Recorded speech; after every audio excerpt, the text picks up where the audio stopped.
കോടികൾ നിക്ഷേപം സ്വീകരിച്ച് ബന്ധപ്പെട്ടവർ മുങ്ങിയതോടെ ദുരിതത്തിലായിരിക്കുകയാണ് വയനാട് ബ്രഹ്മഗിരി ഡെവലപ്മെന്റ് സൊസൈറ്റിയിൽ പണം നിക്ഷേപിച്ച ആളുകൾ. പണം തിരികെ ലഭിക്കാത്തതുകൊണ്ട് ആത്മഹത്യയുടെ വക്കിലാണ് അർബുദബാധിതയായ വീട്ടമ്മ ഉൾപ്പെടെയുള്ള ആളുകൾ. ഇവരോട് പറഞ്ഞു ഞാൻ ആത്മഹത്യ അല്ലാതെ എനിക്ക് വേറെ മാർഗ്ഗമില്ല എന്ന് ഇവരോട്. മുഖ്യമന്ത്രിയുടെ ഒരു യാത്ര ഉണ്ടായിരുന്നല്ലോ ഇതിലെ, അന്നേരം അതിന് പോലും ഞാൻ എഴുതിയിട്ടുണ്ട്, കൃത്യമായിട്ട് വ്യക്തമായിട്ട് എഴുതിയിട്ടുണ്ട് എനിക്ക് ഇപ്പം എൻ്റെ പൈസ കിട്ടിയില്ലെങ്കിൽ ഞാൻ ആത്മഹത്യ ചെയ്യുന്നു.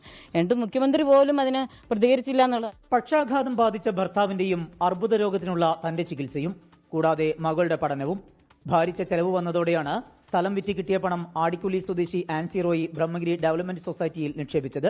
41 ലക്ഷം രൂപ നിക്ഷേപിച്ച വീട്ടമ്മ പണം തിരികെ ലഭിക്കാതായതോടെ പ്രതിസന്ധിയിലാണ്. ഇപ്പം ഞാൻ ജീവിക്കുന്നത് തന്നെ എൻ്റെ ആ സുഖമില്ലാത്തൊരു ഹസ്ബൻഡിനും ഒരിടത്ത് വരാത്തൊരു പെൺകുട്ടിക്കും വേണ്ടിയിട്ടാണ്. ഇനിയിപ്പം ഞാനിനി ഒന്നും ചിന്തിക്കുന്നില്ല. കാരണം ഞാൻ ആത്മഹത്യ ചെയ്ത് കഴിയുമ്പോഴെങ്കിലും ആരെങ്കിലും എന്തെങ്കിലും വകയിൽ സഹായിച്ച് പൈസ കിട്ടുമെന്നുണ്ടെങ്കിൽ അവരെങ്ങനെയെങ്കിലും ജീവിച്ചോളും. നിത്യചെലവിന് പോലും ഇപ്പോൾ വകയില്ലെന്ന് ആൻസി പറയുന്നു.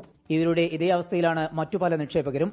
പണം തിരികെ ലഭിക്കാത്തതിനാൽ കടക്കണിയിലായ CPIM പ്രവർത്തകൻ നൌഷാദ് AKG സെന്ററിൽ ആത്മഹത്യ ചെയ്യുമെന്ന് വ്യക്തമാക്കി മുഖ്യമന്ത്രിക്കും CPIM സംസ്ഥാന സെക്രട്ടറിക്കും കഴിഞ്ഞ ദിവസം കത്തയച്ചിരുന്നു. CPIMന്റെ നിയന്ത്രണത്തിലുള്ള സൊസൈറ്റിക്കെതിരെ പ്രതിഷേധം കടുപ്പിക്കാനാണ് നിക്ഷേപകരുടെയും കോൺഗ്രസിന്റെയും തീരുമാനം. വലിയ പ്രതീക്ഷകളോടെ നിക്ഷേപം നടത്തിയ കുടുംബങ്ങൾ പ്രതിസന്ധിയിലാണ്. അവരെ ദുരന്തത്തിലേക്ക് തള്ളിവിടാതെ പ്രശ്നം പരിഹരിക്കേണ്ടതുണ്ട്.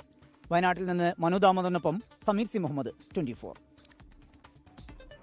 ലോകത്തെവിടെയായാലും ഏത് സമയത്തും 24 വാർത്തകളും ഓഗ്മെന്റഡ് റിയാലിറ്റി പാക്കേജുകളും എക്സ്പ്ലെയിനറുകളും വിശദമായി കാണാൻ ഞങ്ങളുടെ യൂട്യൂബ് ചാനൽ നിങ്ങൾക്ക് സബ്സ്ക്രൈബ് ചെയ്യാം.